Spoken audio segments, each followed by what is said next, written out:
ध्येयं सदा परिभवघ्नमभीष्टदोहम् तीर्थास्पदं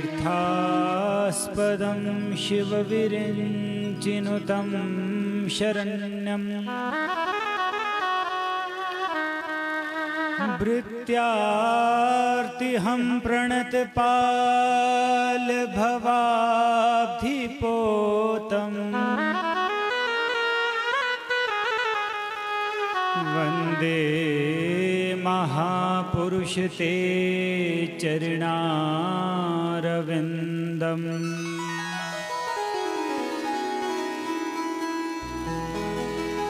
कृष्ण त्वदीयपदपङ्कजपञ्जरान्ते अद्यैव मे विशतु मानसराजहंस।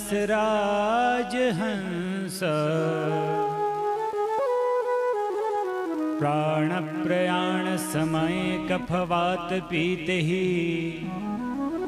कण्ठावरोधनविधौ स्मरणं कुतस्ते।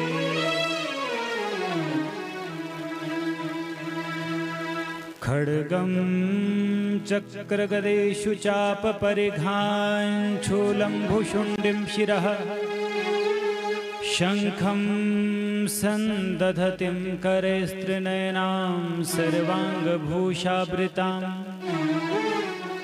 नीलाश्मद्वितिमास्य पाददशकां सेवे महाकालिकाम् यामास्तोत्स्वपिते हरो कमलजो हन्तुं मधुं कीटभम्।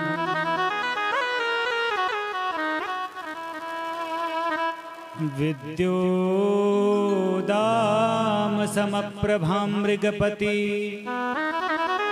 स्कन्धस्थितां भीषणा कन्याभिकरवालखेटविलसधस्ताभिरासेविता हस्तैश्चक्रगदाशिखेटविशिखांश्चापं गुणं तर्जनी बिभ्राणामनलात्मिकां शशिधरां दुर्गां त्रिनेत्रां भजे।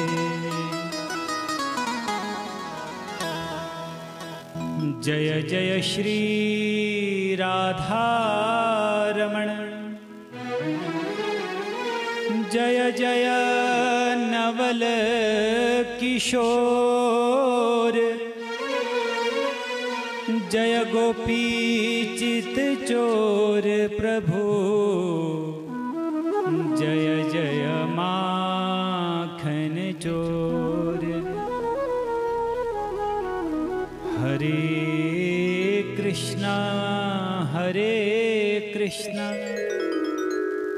कृष्ण कृष्ण हरे हरे हरे राम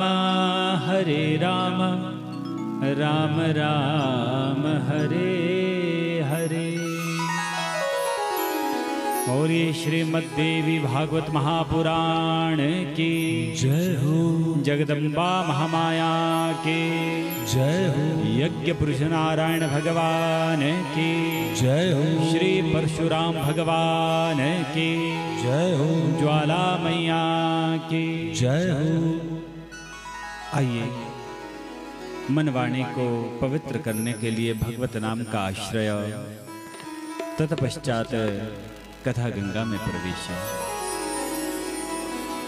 नमः शिवाय भोले नमः शिवाय हर हर गंगे नमः शिवाय। नमः शिवाय भोले नमः शिवाय हर हर गंगे नमः शिवाय। नमः शिवाय भोले नमः शिवाय हर हर गंगे नमः शिवाय। नमः शिवाय भोले नमः शिवाय शिवाय। हर हर गंगे नमः शिवाय। हे शिव शंकर भवानी शंकर, हे शिव शंकर भवानी शंकर। हे शिव शंकर भवानी शंकर, हे शिव शंकर भवानी शंकर। उमा महेश्वर तव शरणम्, उमा महेश्वर तव शरणम्। नमः शिवाय भोले नमः शिवाय। हर हर गंगे नमः शिवाय। नमः शिवाय नमः शिवाय। हर हर गंगे नमः शिवाय। हे अविनाशी कैलाशवासी, हे अविनाशी कैलाशवासी। हे अविनाशी कैलाशवासी। हे अविनाशी कैलाशवासी। पार्वती पति तव शरणम्, पार्वती पति तव शरणम्। नमः शिवाय भोले नमः शिवाय। हर हर गंगे नमः शिवाय।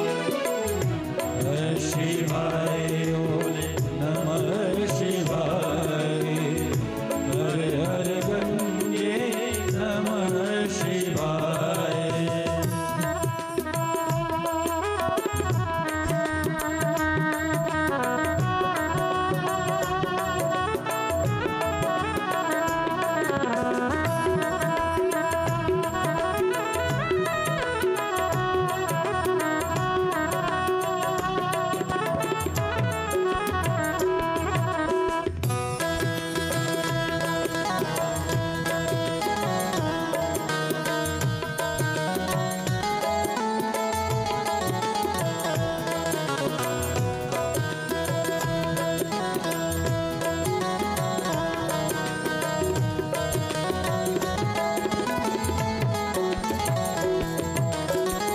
हे वृषभाध्वज हे धर्माध्वज, हे वृषभाध्वज हे धर्माध्वज। हे वृषभाध्वज हे धर्माध्वज। हे वृषभाध्वज हे धर्माध्वज। सांब सदा शिव तव शरणम्, सांब सदा शिव तव शरणम्।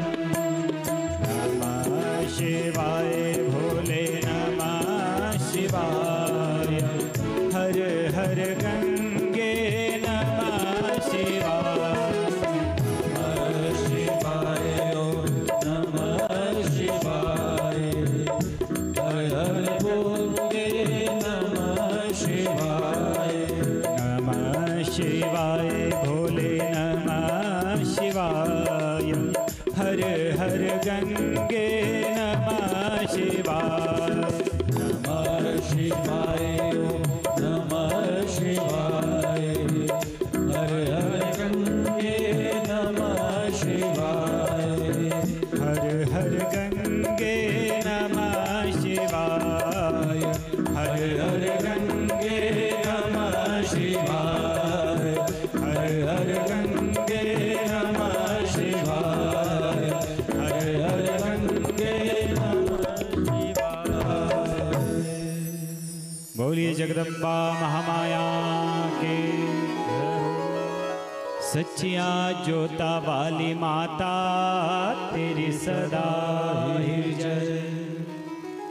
मनवाणी मनसा गोचर इंद्रियातीत ह्रस्व दीर्घ लघु गुरुत्व वर्जित सत्य स्वरूप अनंत स्वरूप परमानंद स्वरूप परम पुरुष प्रभा रहित आधार रहित निर्विकार आकृति रहित निर्गुण निराकार सगुण साकार निर्विकल्प निरारंभ माया रहित उपद्रव रहित अद्वितीय आद्यंत रहित चिदात्मक परात्पर परम ब्रह्म परमेश्वरी अनंत कोटि ब्रह्मांड नायिका देव देवेश्वरी मणिद्वीप निवासिनी महादेवी के चरणार विंदों में शत शत कोटि कोटिशः अभिनंदन अनत मस्तक नमन एवं वंदन।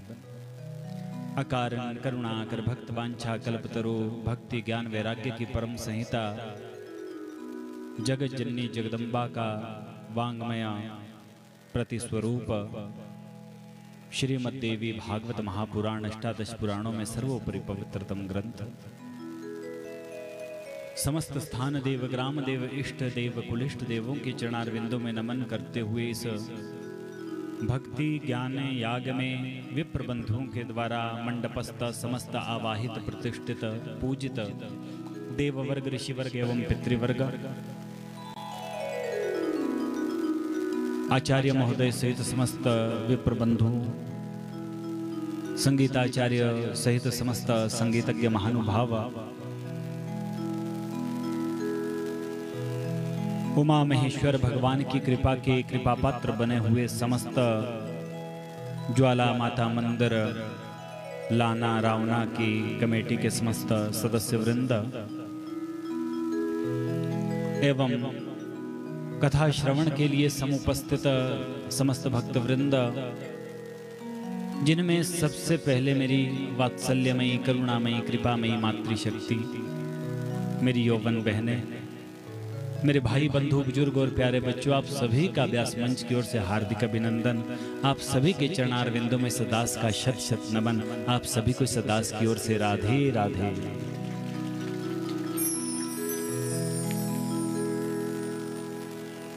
सज्जनों, यदि देखा जाए तो मनुष्य शरीर प्राप्त करके इस शरीर का मुख्य जो लक्ष्य है वो लक्ष्य है भगवत प्राप्ति। कि तस्मात् केनाप्युपायेन मनः कृष्णे निवेशयेत। वेद व्यास जी कहते हैं, मैंने ये जो धर्म ग्रंथ लिखे हैं, जो ये पुराण लिखे हैं, बस इनका एक उद्देश्य है, किसी भी तरह से ठाकुर जी के चरणारविंदों में प्रेम हो, भक्ति हो, जगत जननी के चरणारविंदों में प्रेम हो जाए, बस मुख्य लक्ष्य यही है। और ये जो देह है मनुष्य शरीर, ये बड़ी दुर्लभ है। ब्रह्मा जी ने जितने भी शरीर बनाए उनमें सर्वश्रेष्ठ यदि कोई शरीर है तो ये मनुष्य का शरीर है। क्योंकि जब भी शरीर बनाए तो उन्होंने सबसे पहले पूछा, खाने की क्या व्यवस्था हमारे लिए, रहने की क्या व्यवस्था हमारे लिए। और जब वो मनुष्य बनाया ना ब्रह्मा जी ने, तो मनुष्य ने सबसे पहले प्रश्न ये किया कि मैं आया कहां से, मुझे करना क्या, और अंत तो गत्वा मुझे जाना कहां है। तो ब्रह्मा जी ने कहते वहीं पर अपनी कलम तोड़ दी थी, भाई इससे आगे अब और कुछ बनाने की आवश्यकता नहीं, अब कृति पूरी हो गई, अब जो मानव है ये सर्वोपरि है। और इस महत्व को हम आपको समझना पड़ेगा। भगवान ने कितनी कृपा हम आप पर की है, जो ये सुंदर शरीर हमको दिया है, मनुष्य शरीर दिया है। इस शरीर को बनाते बनाते ब्रह्मा जी को भी कमर में दर्द हो गई थी महाराज जी, तब जाकर के ये शरीर बना। ऐसे तो समझ में बात आपके आएगी नहीं। भगवती के लोक जो जाना चाहता है, भगवती का जो दर्शन करना चाहता है, तो भगवती के द्वार पर गेट पर एक ताला लगा है, और उस ताले की मालूम कितनी चाबियां? 84 लाख चाबियां हैं उस ताले की। चाबियां 84 लाख है, लेकिन उस ताले में केवल एक चाबी लगती है। प्यार से बोलेगा जय माता दी। और वो चाबी मालूम कौन? वो चाबी है ये मनुष्य का शरीर। केवल इसी शरीर से, इसी चाबी से उस ताले को खोला जा सकता है महाराज जी। अब आप जरा विचार करके देखो, यदि हमें घोड़े का शरीर मिला होता, गधे का शरीर मिला होता, गाय बैल का शरीर मिला होता, तो ऐसे हम सत्संग कर पाते क्या? ये केवल और केवल मनुष्य शरीर प्राप्त करके ही सुलभ है। और इस मनुष्य शरीर को प्राप्त करके भी यदि भजन नहीं किया, सत्संग नहीं किया, भगवान का संकीर्तन नहीं किया, बस नाच कूद में ही समय व्यतीत किया, तो समझ लेना 84 लाख योनियों में फिर भटकने से हमें कोई बचा नहीं सकता। इस बार ये अवसर मिला है, हमारे पूर्व जन्म के कोई ऐसे कर्म होंगे महाराज जी, तब जाके ये मनुष्य का शरीर मिला। इसके बाद भी यही शरीर मिल पाएगा कहना बड़ा कठिन है, क्योंकि ये बड़ा दुर्लभ है। इसलिए जब ये शरीर मिला है तो भोजन करना जरूरी होता है ना जिंदा रहने के लिए। तो जितना जरूरी हमारे जीवन में भोजन है, जितना जरूरी हमारे जीवन में जल है, जितना जरूरी हमारे लिए परिवार है, हमारी पत्नी है, हमारे बच्चे हैं, उतना ही जरूरी भजन भी होना चाहिए। ये ध्यान रखना, नहीं तो हम तो इन गोरख धंधों में ही पड़े हैं महाराज जी। ये मेरा परिवार, ये मेरा बच्चा, ये मेरा बच्चा, बच्चा बच्चा सब यहीं छूट जाएगा, साथ में क्या जाएगा? आपका जो धर्म है, आपने जो भगवान का कुछ संकीर्तन किया होगा, नाम लिया होगा, वही आगे आपका सहयोगी बनेगा। बाकी तो मोहमाया तो यही सब छूट जाएगी। इसलिए अभी से प्रयास करिए। भगवान ने 24 घंटा दिया आपको एक दिन में, तो 24 घंटे में से ज्यादा नहीं तो 1-2 घंटा तो ठाकुर जी के लिए भी निकालना चाहिए। बैठ करके थोड़ा उनका भजन करना चाहिए, उनका संकीर्तन करना चाहिए। और ये सब कुछ इस मनुष्य शरीर से ही हो सकता है, अन्य शरीरों में नहीं। और इस शरीर की क्या महिमा, यही तो सत्संग है, यही तो कथा है। कोई सूत्र हम पकड़ लें। बात चली शरीर के ऊपर की, तो एक कथानक याद आ गया, सच्ची घटना। काशी में एक ब्राह्मण थे, कथावाचक थे, कथा वक्ता, बड़ी सुंदर कथा बोलते। घर में गाय रखी थी, पत्नी थोड़ी अस्वस्थ हो गई, तो सोचा कोई काम करने वाला रख लो। तो मछुआरों का एक बच्चा था महाराज जी, उसको रख दिया। भाई यहीं पर भोग भी खा लेगा, पढ़ने की व्यवस्था भी हम कर देंगे, बस गाय सेवा थोड़ी कर। तो मछुआरों का बच्चा कुछ समय तक पंडित जी के घर में रहा, लेकिन अचानक एक दिन क्या हुआ, उसकी मृत्यु हो गई, मर गई।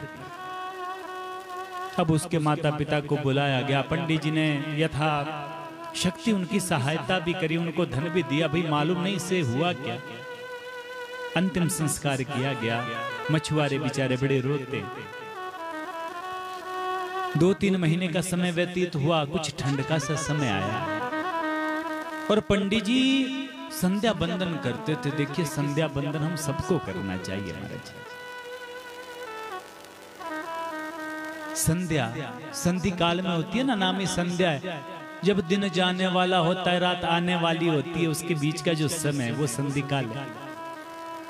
सुबह आने वाली है, रात जाने वाली, वो संधि काल है। और संधि का अर्थ होता है मिलना।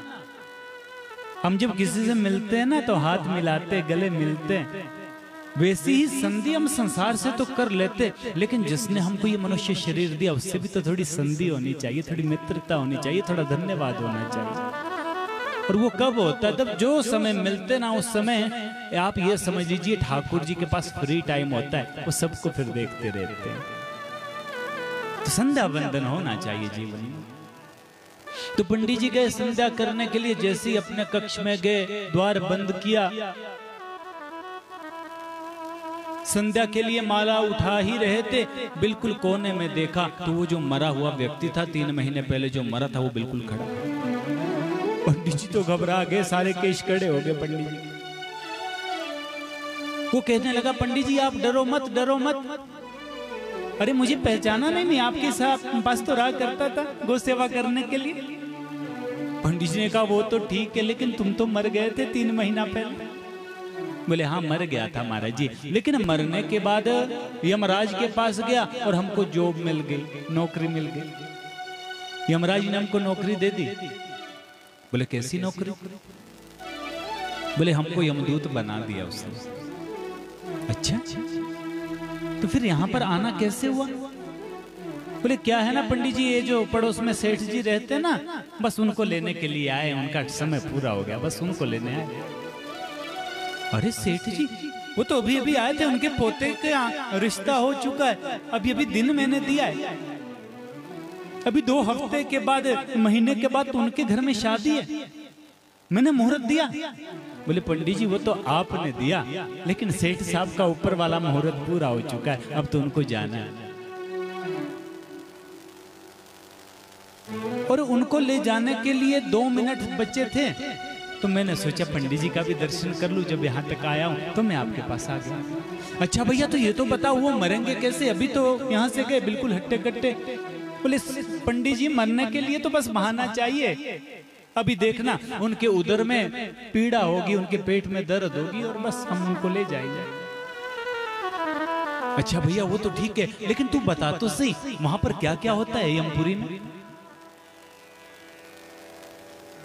बोले पंडित जी अब तो केवल आधा मिनट बचा है, और आधे मिनट में मैं नहीं बता सकता कि वहां क्या क्या होता है, अब मुझे अनुमति दीजिए, समय हो चुका है। पंडित जी ने कहा फिर कभी समय हो इधर को कभी आना हो ना तो जरूर मिलना।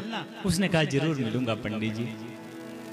अब यहाँ पर पंडित जी को लगा कि मैं स्वप्न देख रहा हूं कि ये सब कुछ हकीकत में हो, और उतने में ही महाराज जी मोहल्ले में रोना धोना शुरू हो गया। जाकर के पंडित जी ने देखा, क्या हुआ? बोले सेठ जी तो मर गए। अरे हुआ क्या? होना क्या था? अच्छी भली अभी खाना खाया, इन्होंने भोजन किया, यहाँ पर बैठे थे, तुरंत पेट में दर्द हुए, जितने में डॉक्टर को बुलाया जाता उतने में समाप्त। तो इनको विश्वास हो गया कि वो सच बोल रहा था। कुछ समय व्यतीत हुआ, फिर से वो आ गया सेवक, और पंडित जी के पास आ जाता। जब भी आस पड़ोस में मृत्यु होती ना किसी की, तो 1-2 मिनट पहले वो आता और पंडित जी से मिलता। तो पंडित जी ने पूछ लिया, अच्छा तू ये तो बता भाई तुझको वहां पर नौकरी कैसे मिली? बोले पंडित जी ये मैं बताता हूं आपको, सुनिए। व्यक्ति का जब जन्म होता है ना, 84 लाख योनियां होती है। कितनी? हाँ योनियां तो समझते हैं ना, शरीर 84 लाख शरीर है, और 84 लाख योनियों में जब जीव जाता है, फिर कभी यदि परमात्मा की दृष्टि जीव पर पड़ जाए, उनकी कृपा से ही मनुष्य शरीर प्राप्त होता है, ये मनुष्य का शरीर मिलता है।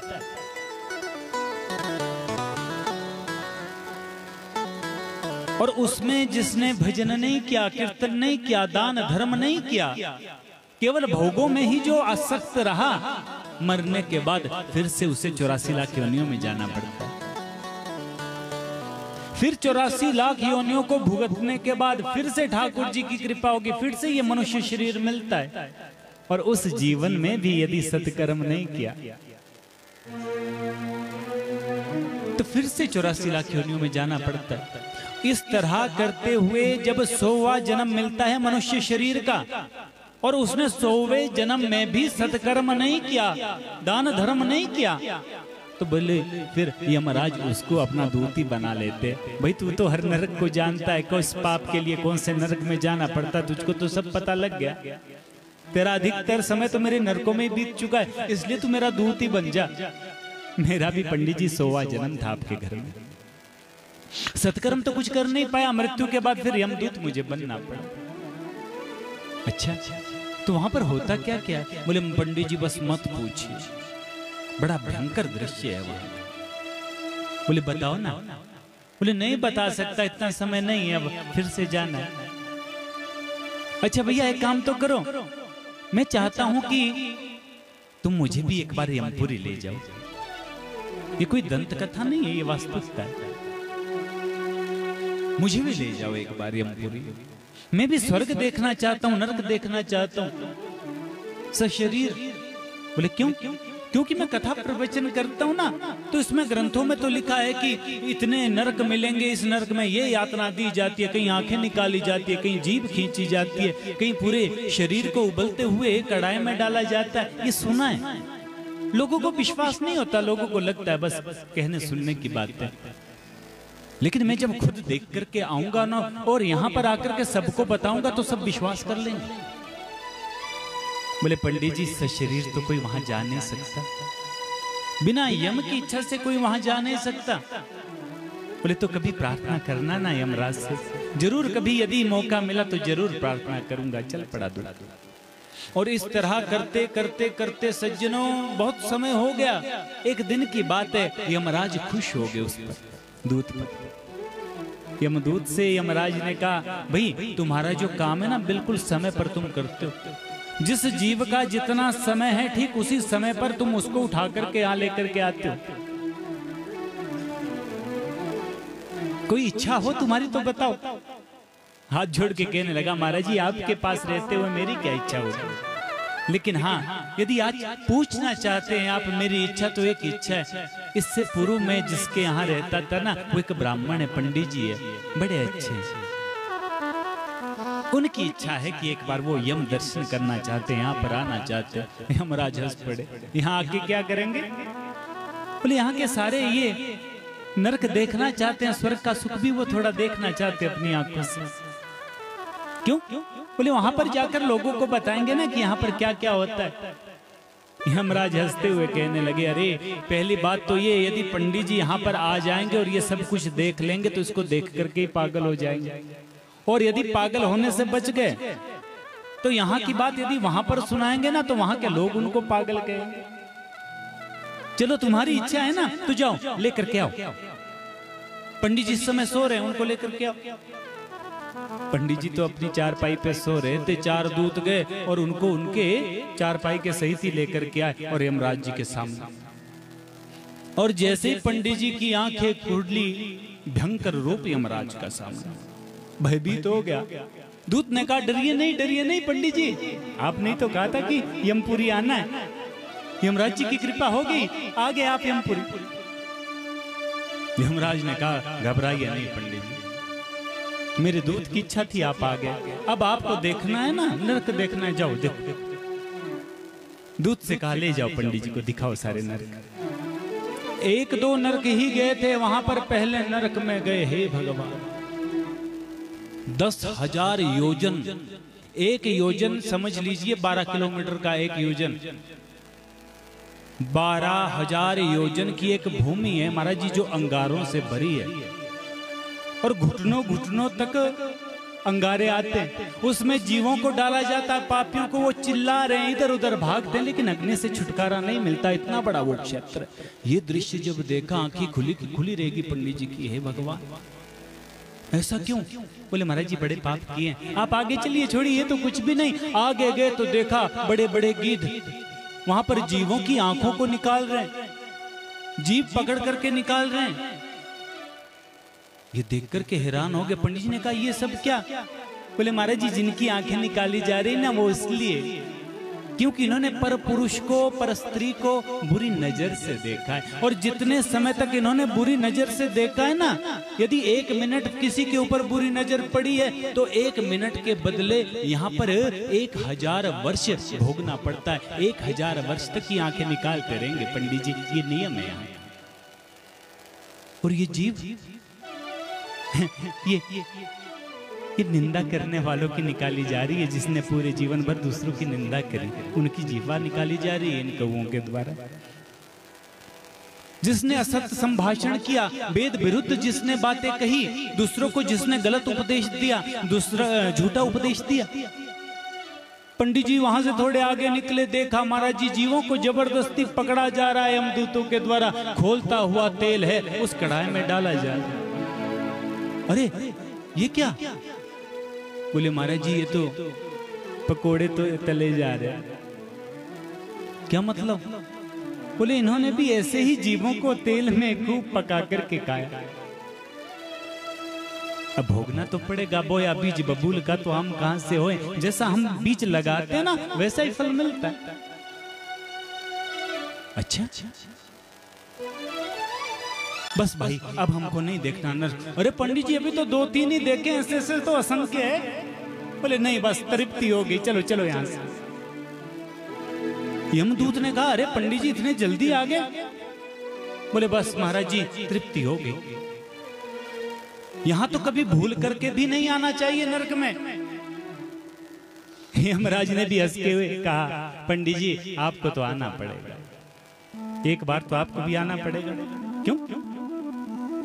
मुझे तो कोई पाप याद नहीं अपना कि कोई पाप मुझसे हो गया जो मुझे नरक में आना पड़े। बोले नहीं पंडित जी एक गलती आपसे हुई है, याद कीजिए आपका एक मोची था ना जूते बनाने वाला, आप उसके पास से जूता लेने के लिए गए और आपने जूता लेते लेते उससे कह दिया अरे हम तेरे पंडित नहीं है क्या, तू हमारा यजमान नहीं है क्या, अपने पंडित जी को लूटेगा क्या? और आपने कम पैसे उसको दे दिए थे, उसकी जो मेहनत थी ना 2 रुपया कम आपने उसको दिया, उसको अपनी मेहनत भी नहीं मिली, इसलिए उस 2 रुपए को देने के लिए आपको यहाँ पर आना पड़ेगा। उन्हें याद आया अरे उसको मरे हुए तो 10 वर्ष हो गए। बोले हाँ तो मर के सब यहीं तो आते हैं, वो यहीं पर पड़ा है। अब आप देख लीजिए यदि अभी हिसाब चुकता करना है तो अभी भी कर सकते हैं, और यदि मरने के बाद करना है तो मरने के बाद आना पड़ेगा। बोले नहीं नहीं हमको मरने के बाद नहीं आना, जो भी हिसाब है ना बस अभी पूरा करना है। पंडित जी ने तुरंत जेब में हाथ डाला, 2 रुपए निकाले, ये लो, यमराज जी को देने लगे। यमराज हंस पड़े, बोले ये वाली करेंसी यहाँ पर नहीं चलती। प्यार से बोलिएगा जय माता दी। ये तो वहीं चलती है मृत्यु लोक में, यहाँ नहीं चलती। बोले तो यहाँ क्या चलता है? बोले यहाँ तो चमड़ी निकाली जाती है। पाप क्या है, जिसने जितना पाप किया बस चमड़ी से यहाँ पर हिसाब किताब होता है। 3 प्रकार का शरीर होता है ना महाराज जी, जैसे ये स्थूल शरीर होता है, इसे गर्म कढ़ाई में डाल दिया जाए ये शरीर मर जाएगा। इसके भीतर फिर सूक्ष्म शरीर होता है, फिर कारण शरीर होता है, वहां भी अंगूष्ठा मात्र का शरीर होता है। मरने के बाद दशगात्र आदि किए जाते ना, ब्राह्मणों को सब पता है। वहां से शरीर हमको मिलता है, उसे यातना शरीर बोलते हैं। उसमें दर्द वैसी ही होगी जैसी अभी हमको होती है, कोई तेल में डाल दे। वहां पर दर्द सहन करनी पड़ेगी, वो शरीर मरने वाला नहीं होता महाराज। दर्द होगी, चिल्लाता रहेगा, लेकिन मर नहीं सकता, वो यातना शरीर होता है। बोले यहाँ तो केवल चमड़ी से हिसाब किताब किया जाता है। बोले ठीक है चमड़ी ही निकाल दो। बुलाया गया उसको, मोची को, आ जाओ, तुम्हारा 2 रुपए का हिसाब था पंडित जी से, अपना हिसाब पूरा कर लो। तो महाराज जी 1 बालिश लंबाई चौड़ाई वाला जो मांस का टुकड़ा था वो उसने छीन लिया। पंडित जी रोते हैं, चिल्लाते हैं, लेकिन मन ही मन में प्रसन्न भी हो रहे, चलो ये छुटकारा मिल गया, यहाँ से अब आना नहीं पड़ेगा। यमदूत से कहने लगे अब थोड़ा स्वर्ग को भी दिखा दो। बोले चलिए पंडित जी। और रास्ते में उन्होंने दूत से पूछ लिया एक बात तो बता, यहाँ आने से बचा जा सकता है क्या? कोई उपाय ऐसा है जो नरक में आना ही ना पड़े? दूत ने कहा पंडित जी अब ज्यादा तो मैं कुछ जानता नहीं, लेकिन हाँ हमारे लिए कुछ निर्देश है यमराज ने जो बता रखे। यमराज ने हमसे कहा है जो सदैव भगवान की कथा सुनते हैं, सदैव भगवान का संकीर्तन करते हैं, जो भगवान के नाम की माला जपते हैं और भगवान का नाम जिनकी जिह्वा पर सदैव रहता है, उनको लेकर के कभी यहां मत आना, उन पर मेरा अधिकार नहीं है। जिनके गले में तुलसी की माला हो या रुद्राक्ष की माला हो, मस्तक पर तिलक हो या भस्म हो, उन्हें कभी भूल करके भी यमलोक में लेकर के मत आना, वो मेरे अधिकार से बाहर के। पंडित जी ने मन ही मन में सोचा बस अब तो माला गले में धारण करके रखूंगा, नाम लेता रहूंगा, मस्तक पर तिलक भस्मी लगा करके रखूंगा। चलो स्वर्ग दिखा दो। और जैसे ही स्वर्ग में पहुंचे बड़ा विचित्र दृश्य देखा। सोने की पालकी है महाराज जी, उसे उठा रहे हैं, सुंदर सुंदर अप्सराएं चंवर डुला रही है, उसमें व्यक्ति बैठा है, लेकिन उसको बार बार मूर्छा आ रही है। पंडित जी ने कहा ये सब क्या? अरे भाई इसके तो आनंद है, सोने की पालकी में बैठा है, सुंदर सुंदर अप्सराएं पंखा डुला रही है, चांबर डुला रही है, फिर भी बेहोश हो रहा है, क्यों? बोले महाराज जी इसके कुल में आगे नास्तिक पैदा होने वाला है। प्यार से बोलिएगा जय माता दी। हाँ नास्तिक पैदा होने वाला, वो भगवान को नहीं मानेगा, ईश्वर का खंडन करेगा, अधर्म करेगा, और उसके कारण इसे नरक में जाना पड़ रहा है। इसलिए इसको बेहोश हो रहा है। इसने तो सत्कर्म किए थे, स्वर्ग मिला, लेकिन इसका जो आगे पोता पैदा होने वाला ना, वो महादुष्ट होता। पंडित जी ने कहा इसमें पोते का क्या लेना देना, जिसने जो कर्म किया है वो भोगे। यदि बेटा नास्तिक होगा, पोता नास्तिक होगा, तो वो नरक में जाएगा, ये क्यों जाएंगे नरक? बोले महाराज जी मरते समय संबंध रह गया था परिवार से, मरते समय संबंध नहीं तोड़ पाए, मरते समय भाव रह गया, ये मेरे बच्चे, ये मेरा परिवार छूट गया। इस भाव से जब मरेगा ना तो परिवार से जुड़ा रहेगा। परिवार में आगे यदि कोई सत्कर्म करने वाला आएगा तो यहाँ से भी उनका मोक्ष हो जाएगा, नरक से भी वो तर सकता है। और यदि दुष्ट संतति आगे हुई तो जो हमारे पूर्वज स्वर्ग भी प्राप्त कर चुके होंगे ना, स्वर्ग से भी उनका पतन हो जाएगा, मृत्यु लोक से नीचे नरक में जाना पड़ सकता है। इसलिए पंडित जी समझ गए, बोले भैया अब हमको वापस हमारे घर छोड़। दूतों ने उनको उनके यहाँ पर छोड़ा। पंडित जी को लगा हमने सपना देखा, आंखें खुली तो अपने कमरे में, अपने कक्ष में, और जैसे ही उठे पीड़ा उठी, पीछे मुड़ करके देखा जो बिस्तर है ना बिल्कुल रक्त से सना हुआ, वो जो चमड़ी निकाल दी थी ना। पंडित जी चिल्लाए, उनकी पत्नी आई, उनके बेटे आए, क्या हुआ? अरे ये खून कैसे, क्या हुआ? बोले पूछो मत। अरे वो मोची नहीं था, उसने चमड़ी निकाल दी मेरी। बेटे ने कहा पिताश्री किस मोची की बात कर रहे? अरे वही जो पड़ोस में रहा करता था। बोले उससे मरे हुए तो 10 साल हो गए। अरे 10 साल भले हुए, 2 रुपए की खातिर चमड़ी निकाली यमलोक में। बेटा हंसा, अपनी माँ से कहने लगा, बोले पिताजी को तो शोट लगाना पड़ेगा। प्यार से बोलेगा जय माता दी। पागल हो गए पिताजी, 10 वर्ष पहले वो मरा है, अब चमड़ी निकालेगा कहां से? पंडित जी समझ गए, अब मैं कितना भी समझाऊं कोई समझने वाला नहीं है, कम से कम अपने जीवन को तो मैं सुधार दूं। पंडित जी ने माला ली, एक गले में रुद्राक्ष की माला धारण करी महाराज जी, मस्तक पर थोड़ी भस्मी लगाई और भगवान का नाम गाना शुरू कर दिया। इसी तरह से कली काल में मनुष्य शरीर मिला है, इसके महत्व को समझ लीजिएगा। कहीं ऐसा ना हो अंत में फिर कुछ हाथ में नहीं आएगा। जब यमदूत सामने खड़े हो जाते ना, फिर कई जन्मों की याद आ जाती है, अरे हमने तो कोई सत्कर्म किया ही नहीं। माता के उदर में जब शिशु होता है तो ना भविष्यति, शास्त्र में लिखा है माता के पेट में जितना कष्ट होता है ना, जितना दुख होता है ना, उतना जन्म के बाद नहीं है, और ना ही गर्भ में आने से पहले उतना कष्ट नहीं है जितना माँ के उदर में।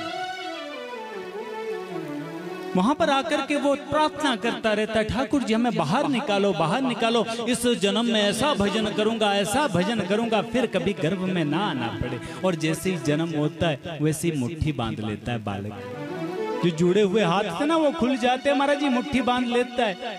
और हमारी दादी जी हमको कथा सुनाया करती थी, वो सुनाया करती थी, बोले जब गाय के पेट में बछड़ा होता है ना, उसको भी कष्ट होता है, और भगवान से वो भी प्रार्थना करता है गाय के पेट में, क्या बोलता है, हे भगवान हमको एक बार बाहर निकाल, बाहर निकाल, बड़ा कष्ट हो रहा है।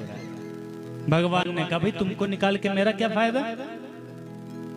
बोले देखो मेरी माँ के पास 4 थन है, 2 मेरे 2 आपको दे दूंगा, बाहर तो निकालो। भगवान ने कहा वो तो मैं जानता हूं। और जैसे भगवान ने बाहर निकाला और जैसे बाहर आया बछड़ा, उसने माँ का दूध पीना शुरू किया ना, तो सबसे पहला काम क्या करता है, पूंछ हिलाता है, मानो भगवान को कह रहा प्रभु यहाँ तो अपना ही गुजारा नहीं, आपको कहां से दूंगा। और वही स्थिति हमारी और आपकी, वहां तो बड़े प्रतिज्ञाएं करके हम आए हैं, ठाकुर जी आपका भजन करेंगे, आप बाहर तो निकालो, बाहर तो निकालो। और जैसे हम बाहर आ गए महाराज जी, वैसे ये पिताश्री, ये माता जी, अब माता पिता तो कौन बोलते है, अब बोलते पापा मम्मी है।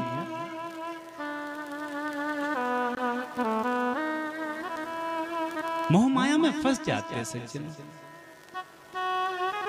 और भगवान का जो भजन है वो छूट जाता है। और अंत समय जब हमारे जीवन का आता है ना, फिर जब वो भयंकर रूप में यम दूत दिखते हैं, फिर हमें जन्म जन्मांतरों का ज्ञान हो जाता है और उस समय भयभीत होकर के मलमूत्र निकल जाता है महाराज। क्यों? सब याद आ गया, अरे आगे जाकर के तो हमने बड़े पाप किए, भजन तो किया ही नहीं, अब फिर से यात्रा भोगनी पड़ेगी। इसलिए आज ही सजग हो जाइए। जैसे खाने पीने की हमारी आदत है ना, वैसे भजन की भी आदत होनी चाहिए। और कली युग में तो इतना सुख है ना, कली युग केवल नाम आधारा, सुमिर सुमिर नर उतर ही पारा। समाधि लगाने की आवश्यकता नहीं है। तीर्थाटन कर सको अच्छी बात, ना जा सको कोई बात नहीं। घर में बैठे बैठे अपने माता पिता की सेवा, और स्त्रियों के लिए अपने पतिदेव की सेवा, और भगवान का नाम, बस।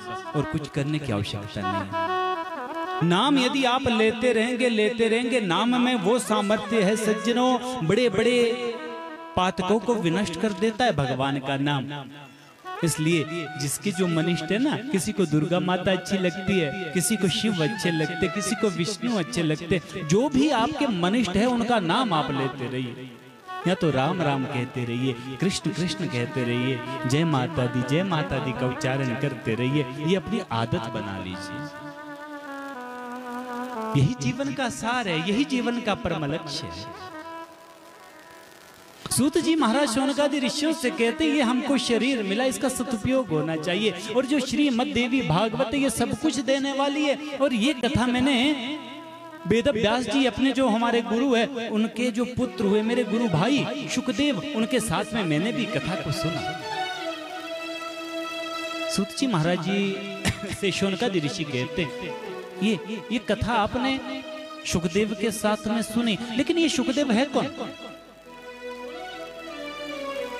आपने कहा कि वेद व्यास जी के ये पुत्र है, इनकी माता का नाम विट्टिका देवी है, लेकिन इसमें भी थोड़ा संशय हो रहा है। कुछ लोग तो कहते हैं कि माता के उदर में, माता के पेट में 12 साल तक ये रहे, और कुछ कहते हैं कि ये अयोनिज है, मातृगर्भ से इनका जन्म नहीं हुआ, अरणी से इनका जन्म हुआ। ये कथा तो इनकी आप हमको सुनाई है। सूत जी महाराज कहते, शौनकादि ऋषियों ऐसा चरित्र और किसका होगा? आदर्श चरित्र है शुकदेव स्वामी का। ये कोई साधारण मनुष्य नहीं है। ये जो शुकदेव है, ये साक्षात शुक रूप में गोलोक धाम में रहा करते थे। राधा रानी के बड़े प्रिय थे। राधा रानी को कोई भी संदेश देना हो ना गोविंद को, तो इसे बुलाकर के अपनी गोदी में रखती, इसके सिर पे हाथ फेरती, मुख से चुम्बन करती और संदेश दे देती कृष्ण के लिए। और ये कृष्ण के पास जाकर के राधा रानी का संदेश दिया करते थे। कृष्ण भी ने प्रेम करते, स्नेह करते और संदेश देते, तो राधा रानी जी के पास आकर के संदेश सुना देते। एक दिन की बात है, राधा रानी गोविंद के प्रेम में इतनी उन्मत्त हो गई, कहने लगी, ये जो सुख मुझे मिलता है ना उनकी लीलाओं से, वो सुख सभी को मिलना चाहिए। और महापुरुष ही ऐसा चाहते हैं। जिस चीज से आपको फायदा मिल रहा है ना, आनंद मिल रहा है ना, जो महापुरुष है वो चाहते हैं कि ये आनंद सबको मिलना चाहिए। और जो स्वार्थी लोग होते हैं हमारी तरह, वो तो किसी को बताएंगे नहीं। हमें कोई मंत्र मिलेगा जिस मंत्र से हमको आनंद आ रहा है, किसी को हम बताते ही नहीं कि तुम ऐसी साधना करो या ऐसा करो ना। हम स्वयं के लिए चाहते हैं, हम स्वार्थी हैं। लेकिन महापुरुष कैसे हैं? जो स्वयं को आनंद मिलता है वो चाहते सबको मिले। भगवान शंकर, अमृत निकला, इनको तो पीने को भी नहीं मिला, विष निकला था महाराज जी सबसे पहले, तो भगवान शंकर ने विष स्वयं पिया और को अमृत पिला दिया। बोलिए शंकर भगवान की। तो राधा रानी ने उस शुक से कहा, शुक एक काम करो, मृत्युलोक में जाओ ना।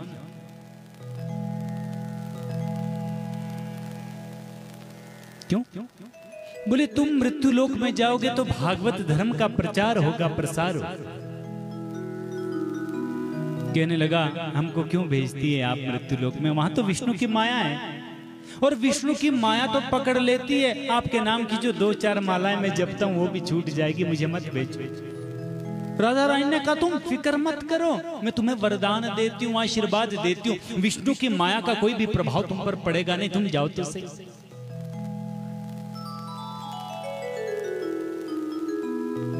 राधा रानी की जब आज्ञा हुई तो ना चाहते हुए भी कैलाश पर्वत पर शुक पक्षी और पक्षिणी के गर्भ से अंडे के रूप में भगवान प्रकट हुए सुखदेव स्वामी। अभी जीव का प्रादुर्भाव उस अंडे में नहीं हुआ था, उतने में बर्फीली हवाएं चलने लगी, अंडा वो फूट गया। शुक पक्षी और पक्षिणी वहां से अंडे को छोड़ करके भाग गए। और कैलाश में कौन रहते हैं? भगवान शंकर। एक बार नारद जी के मन में भी ये भाव आया था, भाई शुकदेव का प्राकट्य होना ही चाहिए, जब तक शुक का प्राकट्य नहीं होगा तब तक भागवत धर्म का प्रचार प्रसार कैसे होगा। और नारद किसको बोलते हैं? बोले नारम ज्ञानम ददाति इति नारद, जो ज्ञान देता है महाराज, जो ज्ञान दे, अज्ञान का जो खंडन करे, अज्ञान को जो मिटा दे, उसको नारद बोलते। और नारद का एक अर्थ ये भी है, बोले ना रद, इन्होंने जो बोल दिया उसको कोई रद्द नहीं कर सकता, इसलिए इनका नाम ही नारद। और भागवत जी में तो इनका नाम बताया नारदो देव दर्शना। जिस किसी के कान में भी इन्होंने मंत्र दिया, जिस किसी को भी इन्होंने दीक्षा दी, उसे भगवान मिले ही मिले। किसी भी भक्त का ऐसा चरित्र आपको नहीं मिलेगा महाराज जी जिसको नारद जी मिले हो और भगवान ना मिले हो। जिस किसी को भी नारद मिले हैं उसे भगवान ने भी दर्शन दिया, इसलिए नारदो देव दर्शन।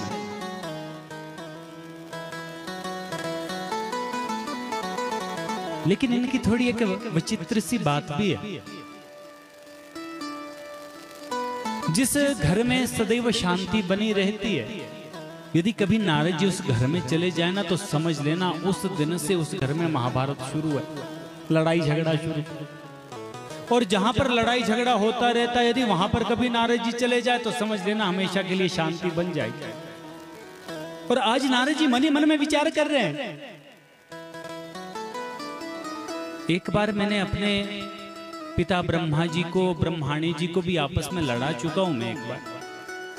मेरे कारण एक बार लक्ष्मी और नारायण भी आपस में झगड़ा कर चुके हैं, लेकिन ये शिव पार्वती कभी झगड़ा नहीं किया इन्होंने आपस में। क्यों ना मैं कुछ ऐसा करूं कि इनके बीच भी थोड़ी खटपट हो जाए। प्यार से बोलिएगा जय माता दी।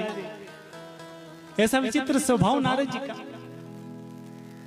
और सीधे चले गए कैलाश पर्वत पर। अब वहां पर भगवान शंकर तो समाधि में बैठे, माता घर में थी। माता ने जैसे ही नारद जी को देखा,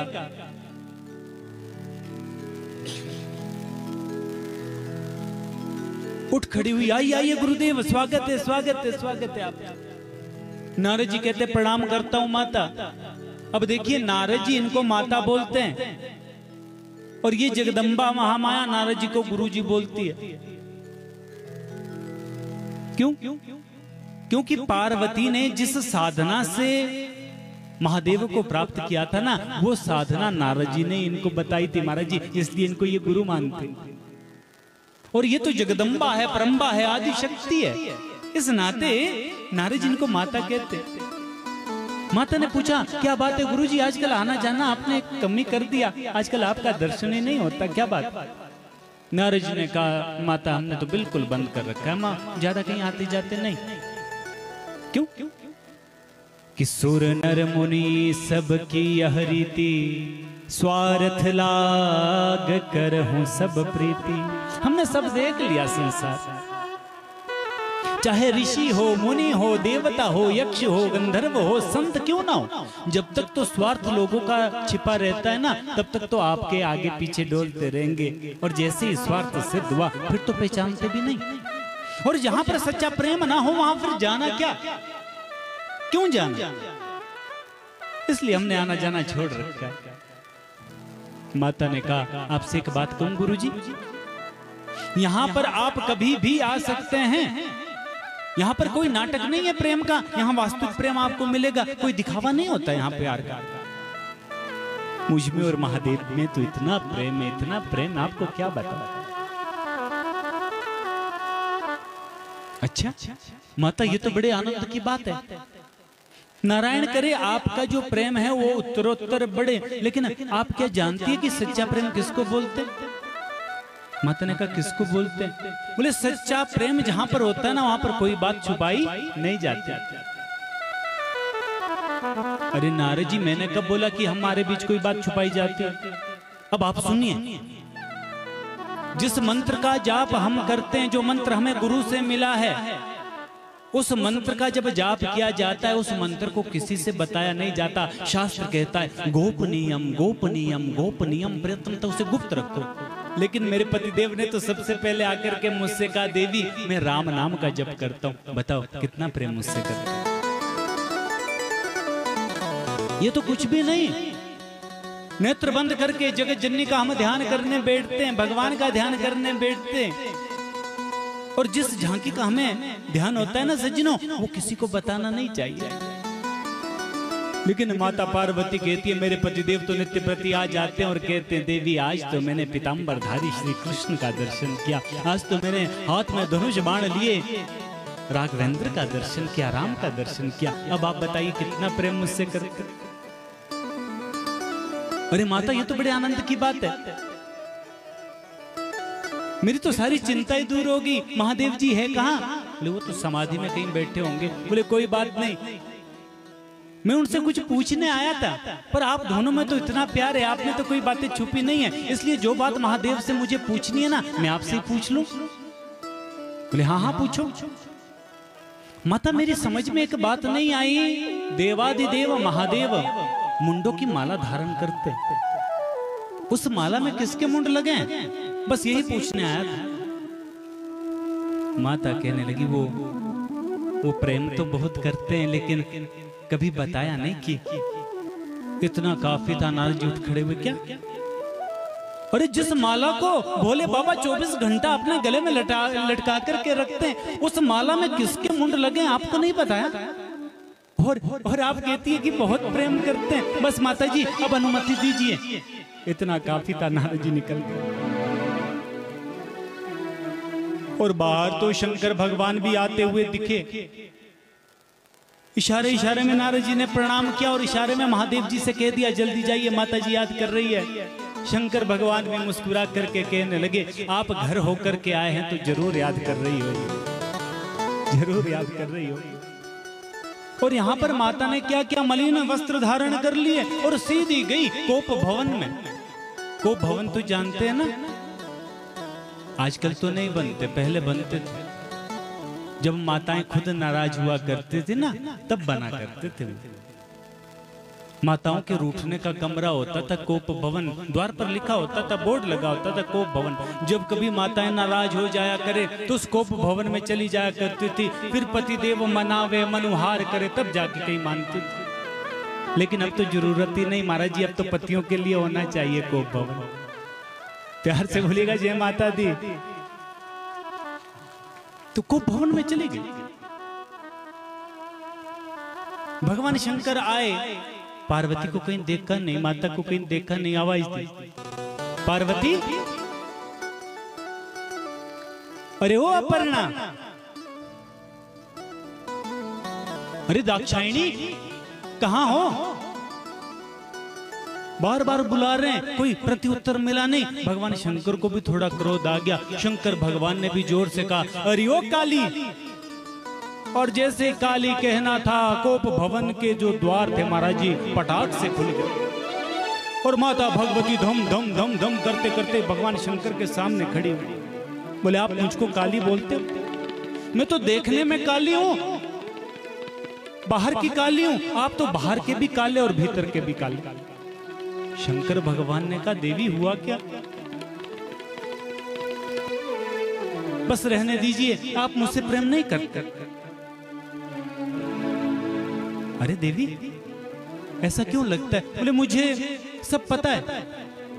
अरे देवी मैं प्रेम करता हूं, बस बस रहने दीजिए, मैं सब जानती हूं। जहां पर सच्चा प्रेम होता है ना स्वामी, वहां पर कोई बात छुपाई नहीं जाती।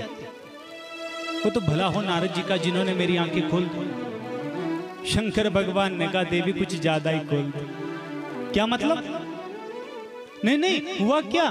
बोले आप प्रेम नहीं करते। यदि प्रेम करते होते तो ये बात में मुझको जरूर बताते कि आपके गले में जो ये मुंडों की माला है ना, इसमें किसके मुंड लगे। शंकर भगवान कुछ गंभीर हो गए, कहने लगे देवी वैसे तो आप जगदम्बा है, परम्बा है, आदि शक्ति है, लेकिन कभी कभी आपके भक्त आपको पुकारते हैं तो आप कभी चामुंडा बन करके जाती हो, कभी सती बन करके आती हो, अलग अलग रूप धारण करके अलग अलग अवतार ग्रहण करती हो अपनी भक्तों की रक्षा के लिए, और जैसे कार्य संपन्न हो जाता उस शरीर को तुम छोड़ देती हो। और तुम्हारे हर एक अवतार की स्मृति मुझे बनी रहे, मैं भूलूं ना तुम्हारे किसी भी अवतार को। इसलिए मरने के बाद जब तुम शरीर छोड़ देती हो तो उस शरीर का मुंड उठा करके मैं अपनी माला में पिरो लेता हूं। हम तो मरने के बाद भी तुम्हारे सिरों की माला गले में लटकाए घूमते हैं, और तुम कहती हो कि प्रेम नहीं करते, हम कपटी है। माता कहने लगी फिर आप कपटी नहीं महाकपटी हो। क्यों? बोले आपने ऐसी कौन सी दवाई खा रखी है जो आप मरते ही नहीं और मुझे बार बार मरना पड़ता। यदि आप मुझसे सच्चा प्रेम करते ना तो मुझे भी वो औषधि खिला दी होती, वो दवाई खिला दी होती, मेरा भी मरण ना होता। शंकर भगवान ने कहा देवी मैंने अमर कथा का पान किया है, अमर कथा को मैंने पिया है, तो स्वामी मुझे भी पान करवाइए ना। ठीक है देवी। भगवान शंकर बैठ गए, मैं तुम्हें भी वो आनंद प्रदान करता हूँ, वो कथा मैं तुमको भी सुनाता हूँ, लेकिन मेरा नियम है मैं आंख बंद करके कथा बोलता हूँ। तुम कथा सुन रही हो नहीं सुन रही हो मुझे पता कैसे लगेगा, इसलिए तुम ओम ओम की ध्वनि करते रहना। और देवी कथा के कुछ नियम भी होते हैं। पहला नियम तो ये कथा का है, कथा हमेशा सम्मुख होकर के सुननी चाहिए, वक्ता के सामने बैठ कर के सुननी चाहिए। व्यास मंच के ठीक पीछे बैठ कर के कथा सुनना अपराध। और दूसरी बात, कथा के मध्य में विचित्र बात नहीं होनी चाहिए, कथा के बीच में कुछ बोलना नहीं चाहिए। यदि बोलना है तो थोड़ा संकीर्तन या फिर भगवान का नाम, बस व्यर्थ की बात नहीं होनी चाहिए। और देवी तीसरा नियम है कथा में सोना नहीं चाहिए, कथा को तो एकाग्र होकर के श्रवण करना चाहिए कथा। ठीक है स्वामी। भगवान शंकर ने कथा गाना शुरू कर दिया। उस समय उन दोनों के सिवा वहां पर कोई भी नहीं था। हाँ, वो जो अंडा फूटा है ना वो जरूर पीछे पड़ा। पहले दिन की कथा प्रारंभ हुई और जैसे ही पूर्ण हुई, पीछे जो वो अंडा था पहले दिन की कथा के प्रभाव से वो साबुत हो गया, उसमें जीव का प्रादुर्भाव हो गया। और दूसरे दिन की कथा के प्रभाव से अंडा फूट गया और उसमें से नन्हा सा शुक पक्षी प्रकट हुआ और गदगद हो रहा है। अरे जन्म लेते ही देवों के देव महादेव के मुखारविंद से कथामृत का पान करने को मिला। गदगद हो रहा है, प्रसन्न हो रहा है।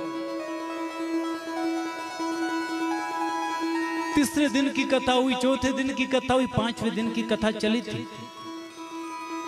ज्ञान में प्रसंग कुछ चले, जब ज्ञान की बातें चलती है ना तो धीरे धीरे नींद सी आ जाती है।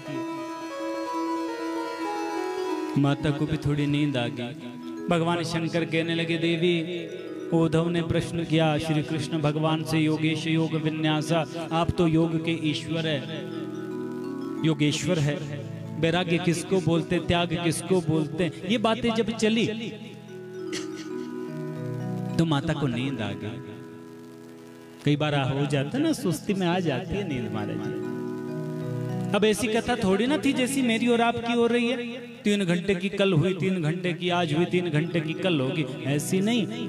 वो तो बिल्कुल चल रही है। जैसे प्रातःकाल 7 बजे से कथा शुरू हुई ना, रात्रि 8 बजे यदि पहले दिन की कथा पूर्ण हुई तो 8:01 से दूसरे दिन की कथा प्रारंभ। और माता एक आसन पर बैठ करके कथा सुन रही थी, तो थकान तो हो जाती। माता को नींद आई। शुक पक्षी जो पीछे बैठा था उसको लगा कि महादेव कहीं कथा को विराम ना दे दे, क्योंकि ओम ओम की ध्वनि बंद होगी। तो माता की ही आवाज में उसने भी कहना शुरू कर दिया, ओम ओम ओम। भगवान शंकर ने कथा सुनी और जैसे ही कथा पूर्ण हुई शंकर भगवान ने जोर का जयकारा लगाया, बोलिए जगदम्बा महामाया की, रामचंद्र भगवान की जैसे ही जयकारा लगाया आंखें खुल गई माता की। माता कहने लगी अच्छा तो श्री कृष्ण भगवान ने क्या उत्तर दिया? शंकर भगवान ने कहा कैसा उत्तर? आपने तो कहा था कि योगेश योग विन्यास। अरे देवी ये तो 5वें दिन की कथा है, आज तो कथा पूरी होगी। पूरी पूरी कैसे होगी स्वामी? मैंने तो सुनी नहीं। सुनी नहीं? वो नींद आ गई थी ना। तुम्हें नींद आ गई थी तो ये ओम ओम कौन कर रहा था? दाएं बाएं देखते हैं भगवान शंकर जी, कोई दिखता नहीं। पीछे मुड़ करके देखा तो वो छोटा सा शुक पक्षी बैठा है। शंकर भगवान ने त्रिशूल हाथ में उठाया, कहा देवी इसे कथा सुननी थी ना, सामने बैठ करके सुनता, मुझे कोई आपत्ति नहीं थी, लेकिन पीठ के पीछे बैठ करके कथा का श्रवण इसने किया है, इसलिए ये तो ब्रह्म विद्या का चोर है, इसे मैं छोड़ूंगा नहीं, मार डालूंगा। जैसे त्रिशूल उठाया शुक पक्षी ने भागना शुरू कर दिया। आगे आगे शुक पक्षी भाग रहा है, पीछे पीछे त्रिशूल लेकर के देवों के देव महादेव। कैलाश के ठीक नीचे पड़ता है बद्री आश्रम, बद्रीनाथ। और बद्रीनाथ में आप गए होंगे ना, माणा गांव पड़ता है, अंतिम गांव बोलते भारत का। उसका प्राचीन नाम है साम्यप्रास। और साम्यप्रास में पर्णकुटी देखी होगी आपने, व्यास पोथी भी कहा जाता है। वहां पर कुटिया थी व्यास जी की, सरस्वती नदी के तट पर। वृद्ध अवस्था हो गई इनकी और इनकी पत्नी दोनों, विटिका देवी। विटिका देवी अपने पति से कहती है स्वामी